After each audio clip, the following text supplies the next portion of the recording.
Good morning everybody, my name is Shelby. If you are new to my channel, if you are a current subscriber, welcome back. I apologize that I have not been filming for like the past month and a half. I have a 5-month-old baby and also a 3-year-old toddler, so there's just been a lot going on.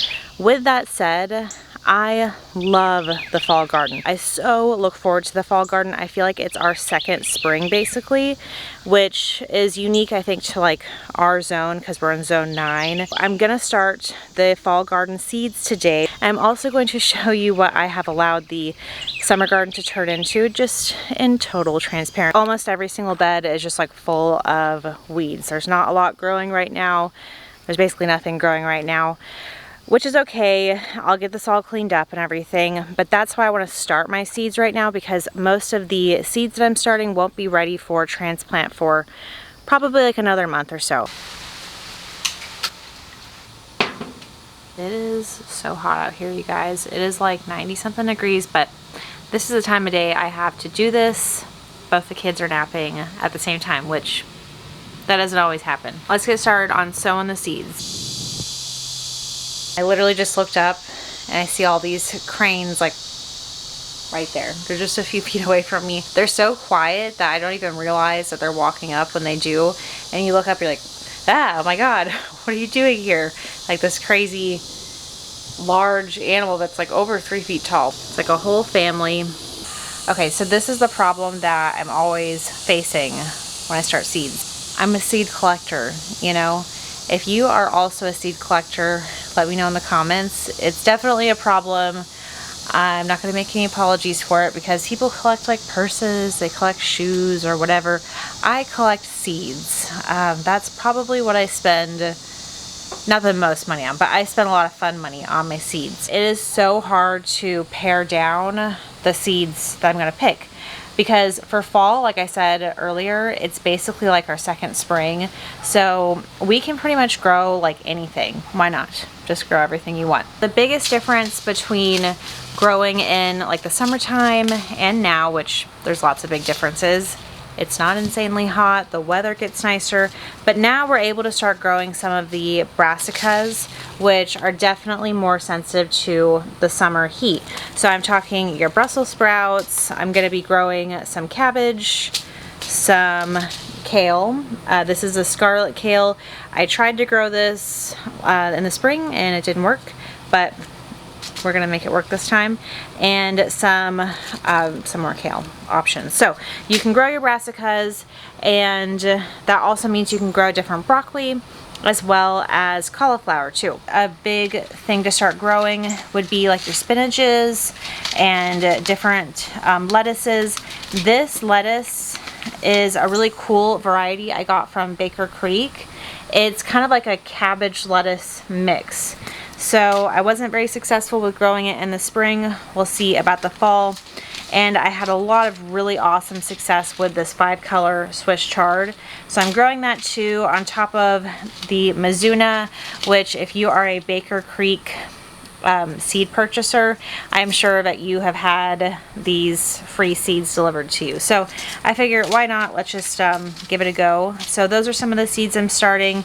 I'm gonna be doing San Marzano tomatoes, some mushroom basket tomatoes because those are my favorite, as well as the pineapple tomatoes, which are now my favorite, and the moneymaker tomato. After growing, I think over 20 different tomato varieties, I decided that these 4 are definitely my favorite. So if I'm only going to pick a few to grow, then I'm going to pick these 4. I'm also growing different root crops, such as some beets. I'm going to be planting my beets in a different area this year, as well as carrots. A few different herbs that I'm starting. Cilantro, you can't have enough of that, and that is definitely something you want to succession grow, as well as arugula. I know that's not an herb, or do I know? I don't think it's an herb, but I feel like that's also something you have to succession grow too because it goes to seed so quickly. Some basil, can't have enough of that. Various different peppers, starting some pepper plants, because the thing about, I'm doing jalapeno, poblano, and sugar rush. I loved the sugar rush peppers. I didn't grow it in spring, but I grew it the last spring and I loved it. So the thing about peppers is that you can overwinter them, which means you can either like grow them in a pot, bring them inside, or like in a sunny window over the winter. They're not going to be producing peppers per se, and you don't want them to be producing peppers in the winter and putting all their energy into that.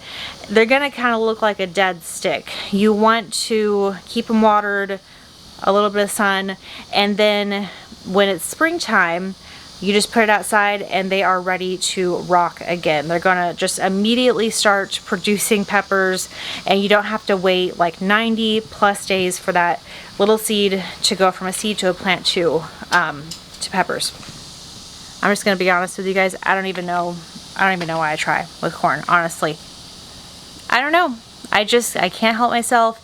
I know it's probably not going to work out, but I've just, maybe one season I'll figure it out, you know. Absolutely love the gray summer squash. Yep, the gray zucchini. I love that it was really sweet, produced really well, kind of like smaller fruits. So that is what I'm growing. I do want to show you guys. This is one of the reasons why it's been a while since I filmed, because we did this whole like porch renovation, and when I say we, I mean my husband did it. So someone's got to watch the kids. It just took a long time. Every time we do a big renovation, we're always like, we're gonna hire someone to do it, you know, let's just save our time and money. And every time we start a project, we're like, yeah, no, let's just do it ourselves. So that's why it has taken so long, because we have been working on all this. If you notice, it's a little bit different than what it looked like before. I'm using my little like seed starting trays. I've talked about these before, and I did include a link if someone was like interested in, you know, checking them out. But now after using them for a whole season, I see that they're really brittle, they break a lot, so unfortunately I wouldn't really recommend them. You don't really want like microplastics in your garden either. I've been going on like a non-toxic journey and like an anti-plastic journey, and I know that might sound like really crazy to some people, like what are you talking about? But I've just been becoming like anti-plastic. So next season when I start seeds, I'm not going to be using these. I'm going to start using like soil block trays and soil blockers. So it's just like simply soil blocks. There's no materials and plastics and things like that. But today, this is what I'm working with. And you know, you might as well just continue to utilize the plastic if it's already been made too.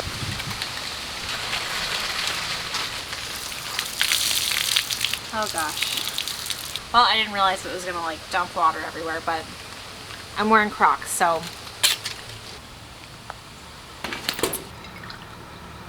So to start with my soil, I do the potting mix soil, or I'll do like a raised bed soil, and then I pair that with some worm castings. That's just personally what I do. I don't like to start with like a seed starting mix because it's really only intended to nourish the seeds. And once the seed has germinated and you have these little tiny pots like this, which can hold a plant for a few weeks, then that seed doesn't have any nutrients, or the plant doesn't have any nutrients. So I like to just kind of go through the middleman, or however you say it, and just get all of the soil prepared for a little plant. We're gonna start with our brassicas, the broccoli. I have the Romanesco broccoli, and I just realized, because I went back inside to think like, you know, where's my cauliflower? I'm gonna start that now. And my other broccoli, my purple cauliflower, all the different types of stuff. I don't have any seed packets for that, which is really surprising because I feel like I always have those seed packets. So I'm gonna have to order some more of that and then start those seeds later. I got these little like place markers at Home Depot today. I actually went with the intention to buy little like popsicle sticks, because they used to sell those at Home Depot. I feel like I remember them selling those, and they didn't sell anything like that. All right, we got our Brussels sprouts.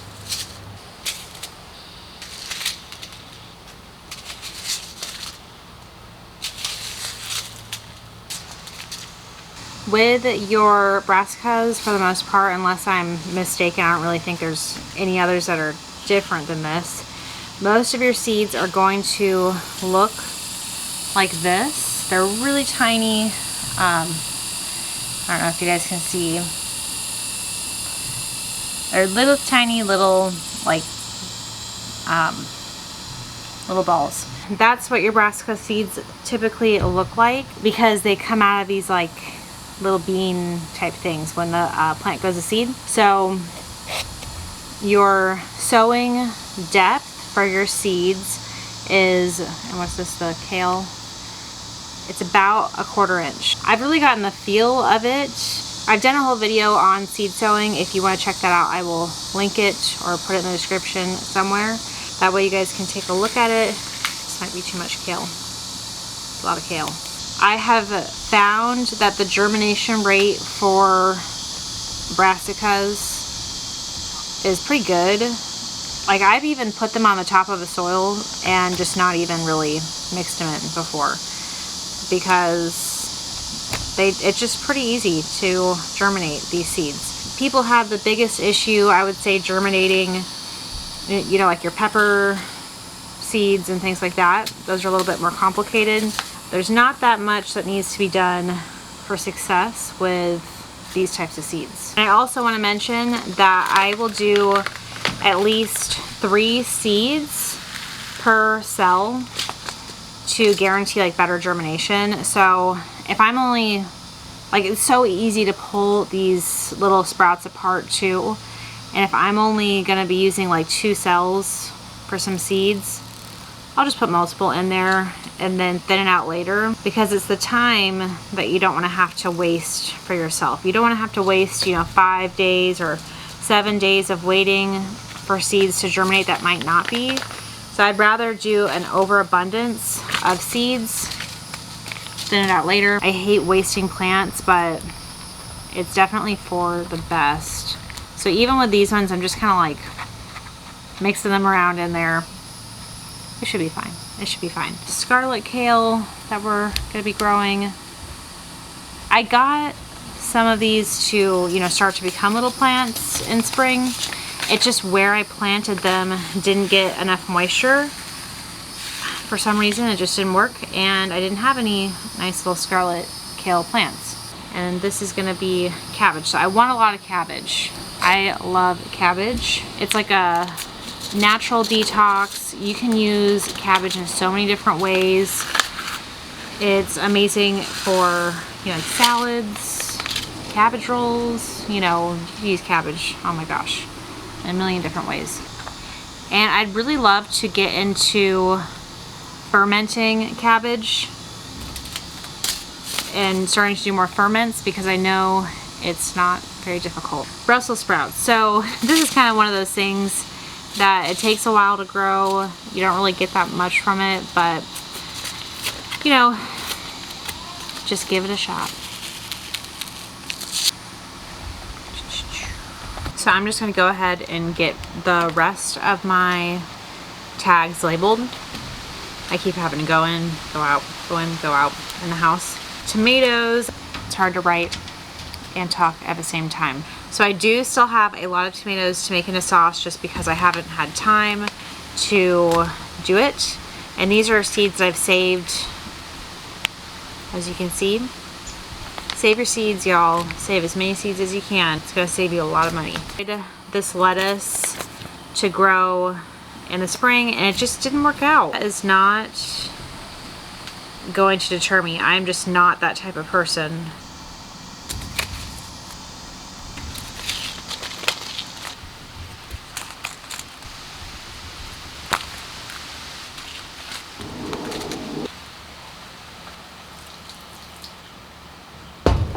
All right, now we can get to rolling really quickly. Okay, so arugula, that's one thing. They all have one thing. These are teensy tiny little seeds. They are pretty similar, I would say, to like carrot seed type sizes. Well, actually, a little bit bigger than carrot seeds. Those are arugula seeds. And this is my love-hate with growing arugula, is it's like as soon as they're ready to enjoy, they're like ready to go to seed. All I'm doing with the arugula is just kind of doing like a top just put them in the soil type thing. You really don't need to go any deeper than that. Just sprinkle on the top and that's it. All right, next we're working on basil. Here's our basil, little place setter. Actually, I'm just gonna do 2 things of basil. With all of these, I'm just gonna be thinning them out later. Basil seeds are about like the same size. So I just kind of like surface sow these seeds. They actually smell nice. I really think that people just kind of overthink some of this when you get into gardening for the first time. It's really easy to be like so concerned with like the exact, oh, it's supposed to be, you know, a 1/4 inch deep or something like that. You know, most of these plants, they usually plant themselves. They go to seed and they end up shooting out their little seeds and they get buried and plant themselves. So don't overthink it too much. I'm only gonna plant a few things of spinach. Probably like 8. We'll see. Maybe like 12. So the spinach seeds are definitely bigger. Definitely need like a 1/4 inch depth. They're a little bit kind of like spikier. They're pretty easy to sow. I'm just kind of burying down about a 1/4 inch.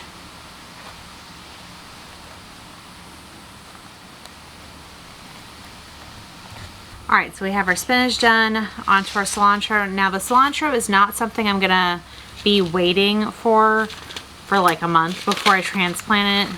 And same thing with like all the herbs, basically. They're pretty much ready to go a lot quicker than that. And I can start putting them in like different little pots. This is the cilantro seed size, as you can see. And with the cilantro, or not the cilantro, and with the spinach, I totally misspoke. The germination is 8 to 10 days. I don't know why I thought it was shorter than that. Sometimes I'm just growing so many things that it's like it all just kind of happens and then you just kind of, oh, okay, cool. Like you just stop really keeping track. The cilantro, it says the germination, it's not really saying it.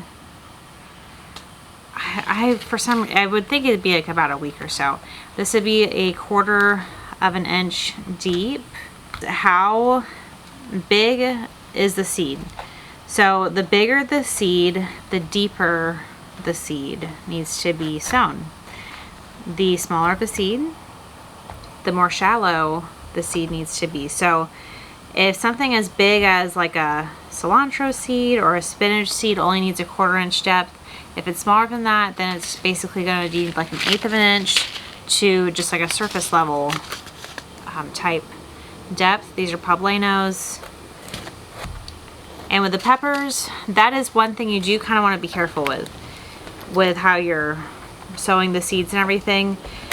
They're not just like, oh, I'm just gonna work out just because. Peppers are definitely more finicky from my experience and from what I've seen from a lot of other people. I'm trying to get all this like mulch off the top, work the topsoil. In general, they take about 7 to 14 days, sometimes longer, to germinate, and they do need really hot temperatures to signify that it's ready to be germinated. So I believe it's about like 80 to 85 degrees. I'm not sure off the top of my head what the temperature is, but you can't just put like a pepper plant or a pepper seed in the soil like where it's cold and just think, oh, that's gonna just germinate. Because some of these seeds, they'll just germinate like regardless of the temperature. And pepper plants, they're not gonna get the signals sent to them that it's time to start, you know, producing a little plant and living unless it's a certain heat. And it's so hot here, so it's not gonna be a problem. I'll show you the seeds. All right. This is what the pepper seeds look like. I'm sure most people are familiar.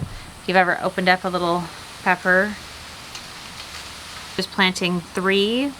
I just put them in the cells first. I think it's 3. 1, 2, 3. All right, and then I put the excess that I kind of dumped in my hand back in the bag. And then I carefully make sure I'm pushing the peppers down about 1/4 inch. I hope that was a decent visual anyway. So let's move on to the Swiss chard, Mizuna, healthy stuff. Let's do it. Swiss chard is something, okay, the seeds are pretty big, I will say. And typically you would think, oh, I could just direct sow these, no problem. Well, I have only had really good success, and I've had success direct sowing. I've only had the best success. All my best success is with just pre-sprouting them. Swiss chard seeds are really similar looking to like beet seeds. They basically look exactly the same. They're probably in the same family. And these are 1/4 inch deep, probably to 1/2 inch deep, I would think. I don't know if I showed you guys. So I do prefer to pre-sprout these. Typically the root systems aren't so established where they would be damaged if you moved them around for most of these different types of plants early on. What does get really sensitive to moving plants around, just in general, and transplants is how they refer to it, would be like your squash, your watermelon, just things like that. I just wouldn't really recommend it. Those root systems are more sensitive, and I think the reason why they're more sensitive is because they just become like little miniature plants immediately. And I know like all of these become plants immediately, but really they're like, they go from seed to like a 1 inch sprout, and then they just, before you know it, turn immediately into like a plant basically.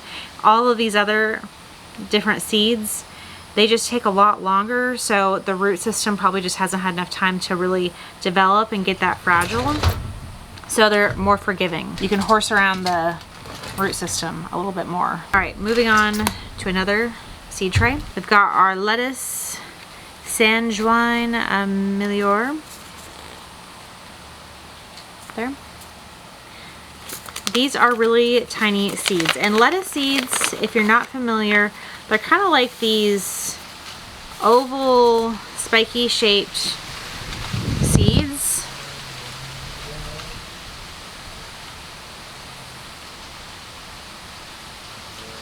It's basically, you're just kind of surface level sowing. Just a little bit, kind of surface level it.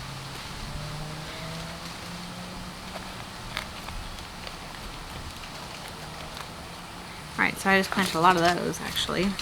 Alrighty, we're going to do our tomato seeds now. Tomato seeds are pretty similar to pepper seeds. I would say just as far as like they like heat in order to germinate. But they only take about 5 to 10 days, it says. I usually see germination at about like 5 to 7 days, I would say. It doesn't typically take longer than 7 days. And it's about 1/4 inch deep to sow these seeds. Oh my gosh, I hope I'm, yep, in the right area. And I'm putting my pineapple tomato seeds by accident in my San Marzano. Look at me, I almost messed that up. All right. I would have been wondering like what's going on with these San Marzano plants. And I actually dried out all of my seeds for the San Marzanos and my, like basically my tomatoes in general, on paper towels. So I dried all of my San Marzano seeds and just like my tomato seeds in general, because I feel like it's easier out on paper towels. And when they get stuck to it, which is literally no problem, I've done this before, I just kind of take them off. And if some paper towel is stuck on there, it's no problem. It'll just dissolve and the seed will germinate. So I do have like a little short that I made on how I save my seeds for tomato seeds, if you're interested in checking that out. Yeah, I'm sure that there is definitely a more efficient way to do this. While I'm sowing the seeds for the rest, I'll let you know what to do next. Make sure that you are keeping the soil moist. If you're in cooler temperatures or warmer temperatures, just make sure you're, moving the sprouts around. You don't want them to get too dried out from the sun. It's just a sprout. It doesn't need a ton of sun until they sprout. Once they've sprouted, then make sure they do get some sunlight. And once they turn into plants, then follow what that plant needs accordingly. But the biggest, most important thing is do not let them dry out right now. You want to keep that soil moist, but you do want good drainage at the same time too. You don't want like swampy, wet seeds too. So that's also something to keep in mind. Got a lot to show you guys coming up here. We are just going to continue to expand the garden and the homestead. We're interested in getting pigs and more chickens and all that different type of stuff. So, you know, stay tuned. It's all just like it's a process. You know, it's a slow process, but one project at a time. I'm done sowing my seeds. I can't wait to show you guys an update on what that looks like in a few days, basically, and walk you through this whole fall garden from start to finish. If you enjoyed this video, please be sure to give it a like. Thank you so much for staying tuned. Again, my name is Shelby, and thank you for watching again. Bye.